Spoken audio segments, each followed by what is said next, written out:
Angie Rodríguez, enfermera del programa de Cardiovascular del Hospital Universitario de Bellvitge, que está en L'Hospitalet, Barcelona.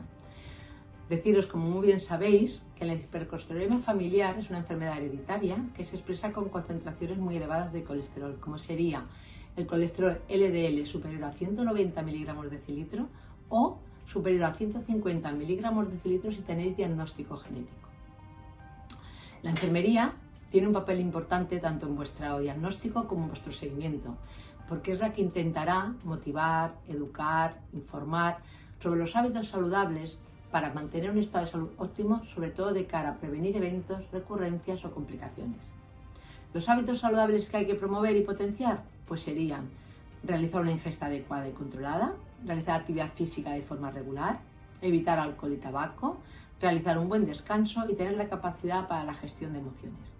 En todo esto la enfermería estará con vosotros, informándoos, dándoos todas las herramientas necesarias para que podáis conseguir y mantener los objetivos que os marquéis.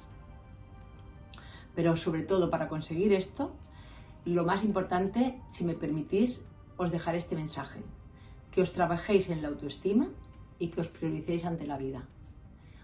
Y sobre todo, no os dejéis de tomar la medicación cada día. Gracias, saludos.